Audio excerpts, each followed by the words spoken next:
Hello, it's Renata with Renata's Garden, and it's time for another episode of Unearth Horticulture.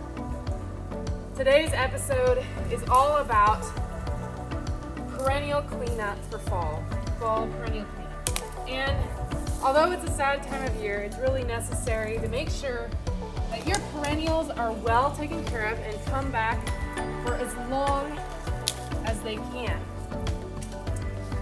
Right now, I'm taking off some long shoots off of the rose mallow and salvia, but today we are going to take a closer look at my lavender hedge. I've had a lot of questions about maintaining lavender, especially in Kansas, and it's quite easy if you know how to care for it in the fall. That's the trick. So stay tuned for an episode with all things lavender.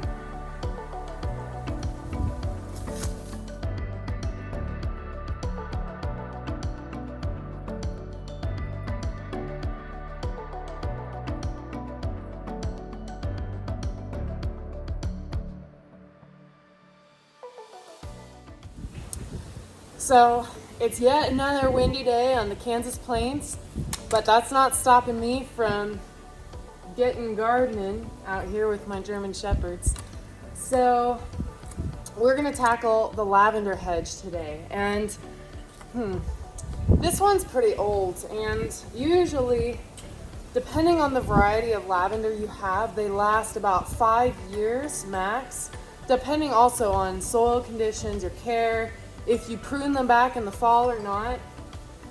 The main issue that lavender has in Kansas is called wet feet and crown rot.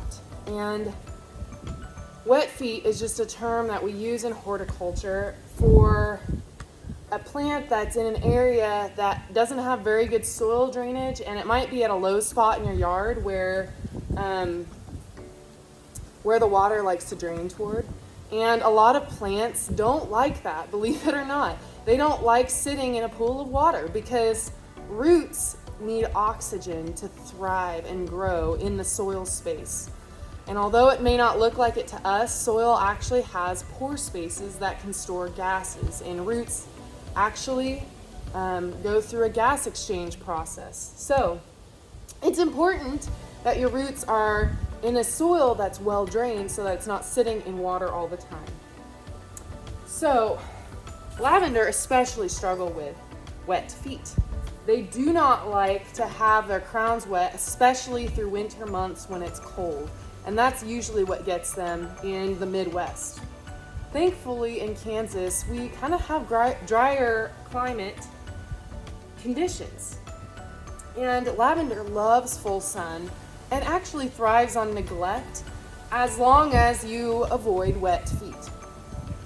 So, how do we do that in the winter in Kansas? We don't want snow mounting up on top of them. We don't want leaves building up in the plants around the crown. So to avoid that, we prune the tops off pretty aggressively, I might add. So today I'm just going to show you that process. It's warm enough here in south central part of Kansas, in the south exposure in my yard, that this lavender is just now coming to the end of its second flush of blooms in the first week in November. Now, I probably could have pruned this a few weeks ago, but I just, to be honest, didn't get around to it. So it is just fine. We haven't gotten a super hard freeze yet. I think we're borderline starting to get to freezing at night, but it hasn't frozen out all of the annuals and herbaceous perennials yet.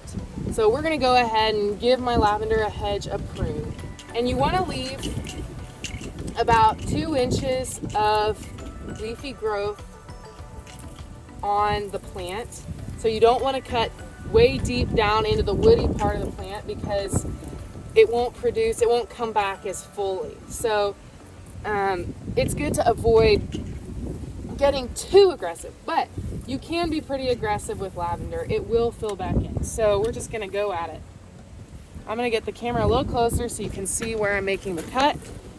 So I'm gonna make an example cut and show you what I need. So, all right, let me see this. All right, so as you can see in this branch, there's about 2 inches of leafy growth still left. And that's about what you want, because that can leaf out and produce a flush of soft growth next spring. So I'm gonna set this back and just go at it. Don't be too paranoid about, like, don't get a ruler out and measure your 2 inches. You can kind of eyeball it. You can always cut more off, you can never put it back on. So just remember that rule.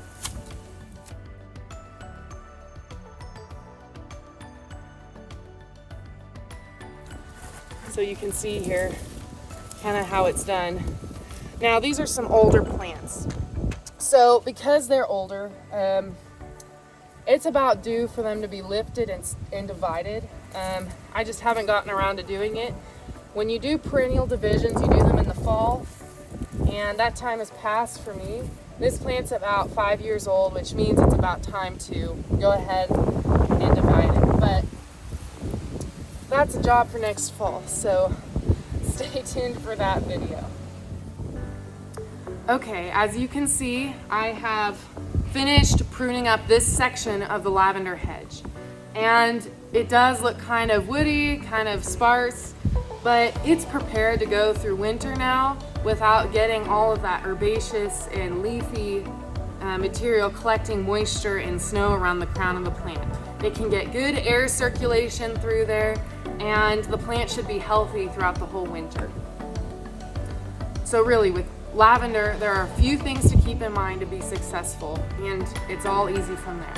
1, choose the right site to plant your lavender. It does not like shade, it does not like acidic soils, and it does not like sitting in water. So make sure that when you plant it in Kansas, especially since we have poorly drained soils, that you plant them far enough apart they can get air circulation around the plant, and that you don't put it in a low spot in your yard where it's going to collect moisture over time. And then make sure that you give the plant plenty of good light. My plants are in a southern exposure garden in full sun year-round, and they're thriving.